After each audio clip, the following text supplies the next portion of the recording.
ارائه پیام امساله اساسگزار صلح و وحدت ملی پرزیدنت جمهوری تاجیکستان محترم ایومعلی رحمان بار دیگر نشان داد که معارف در سمت اساسی و در توجه حکومت جمهوری تاجیکستان قرار دارد. جواباً به غمخواری ها، جواباً به دستگاری های حکومت جمهوری تاجیکستان خاصه پیشوای معظم، ما کارمندان ساحه معارف باید به تدریج فعالیت خود را زیاد گردانیم و توانیم که در آینده برای ملت، برای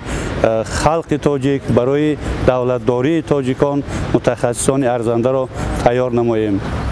جناب عالی بار دیگر تاکید نمودند که محض معارف میتواند نجات ملت باشد و معارف کشور علاقمندی دارد رشد ساحه‌های دیگر، رشد ساحه‌های گوناگون حیات خارجگی خلق و این را امروز بار دیگر در پیام جناب عالی ما دیدیم. بنا گفتن ماند که در اساس غمخواری ها، در اساس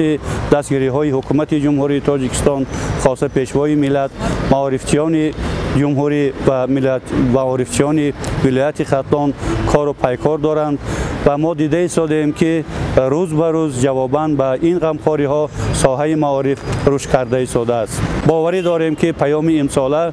در روحیه قوی معارفچیان باز هم زمینه های خوب همراه می کند و ما می توانیم که در آینده باز با کامیابی های از این هم بیشتر نائل گردیم.